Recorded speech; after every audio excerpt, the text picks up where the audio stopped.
Hi, my name is Pat Ashley.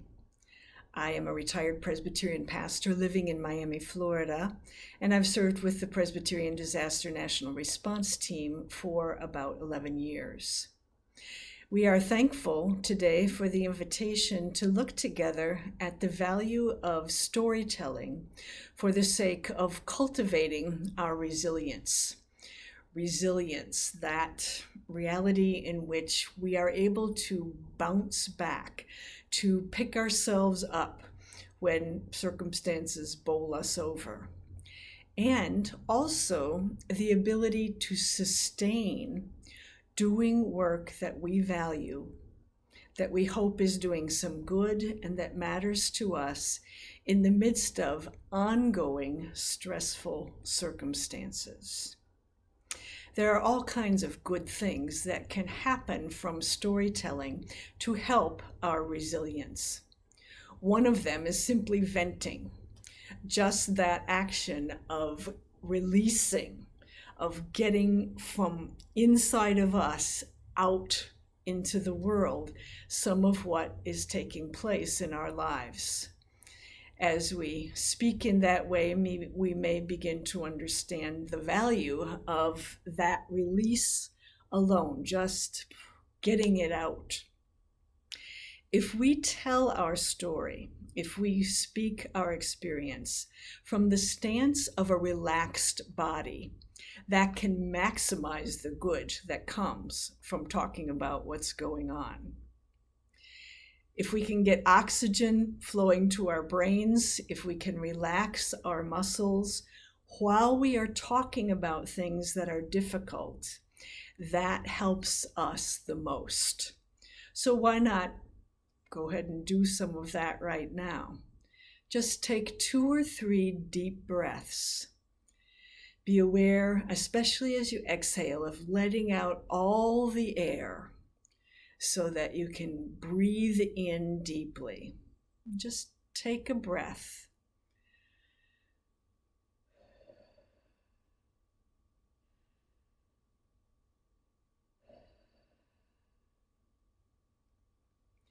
When we can speak our experience while our bodies are relaxed in this way, we help ourselves toward greater healing. So venting is part of it, that release.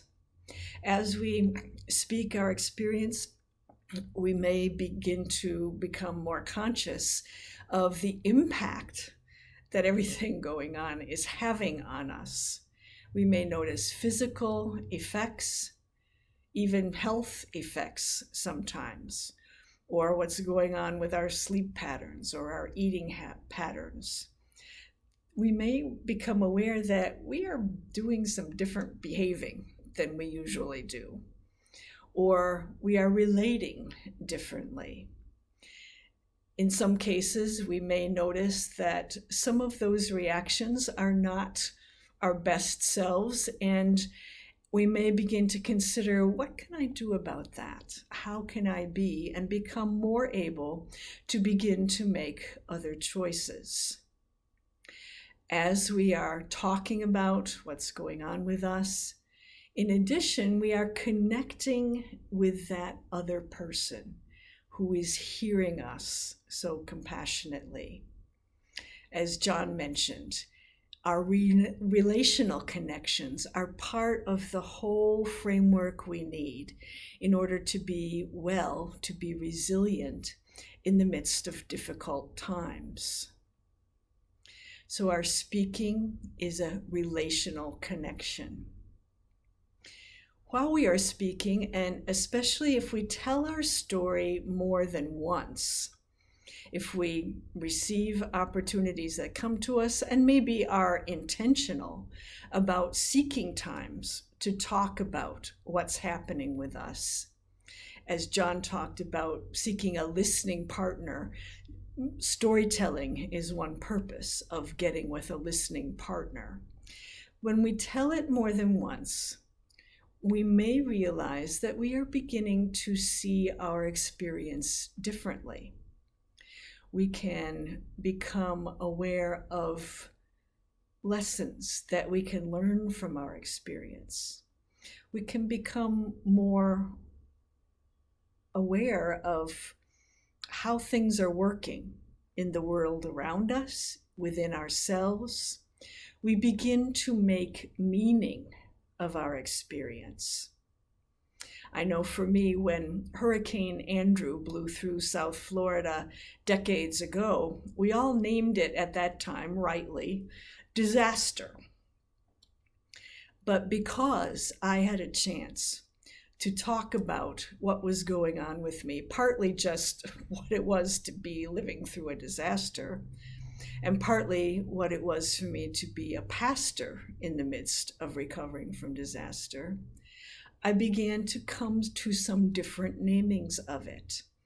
A formative experience, life-changing, forming my pastoral identity.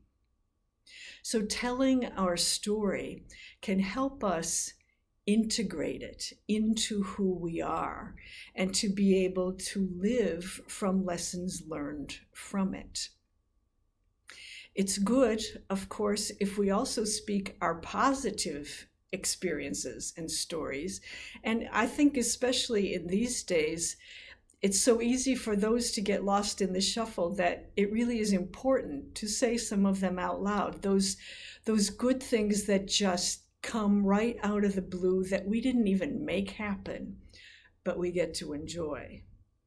Or those things we tried that actually worked, that really helped other human beings. So that is part of the meaning making that we can do with our storytelling.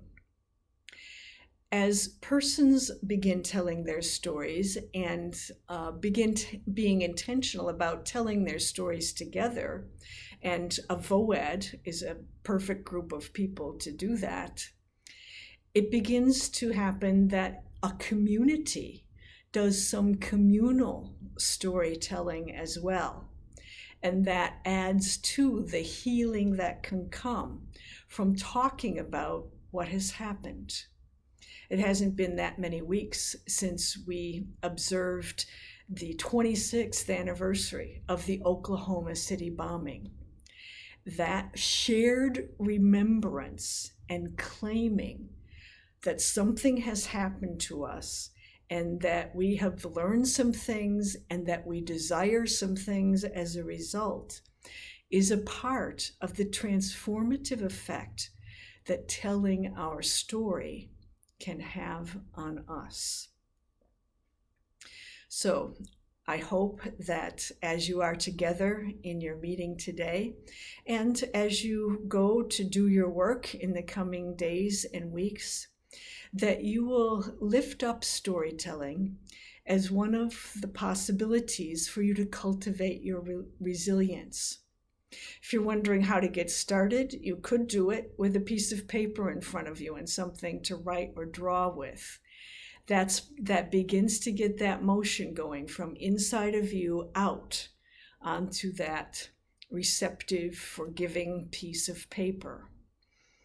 Maybe start with a phrase like, "This season has been a time of my life when," and see where that takes you.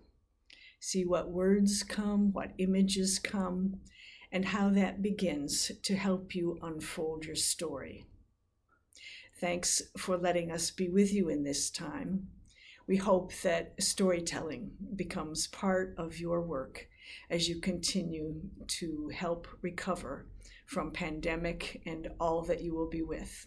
Thanks.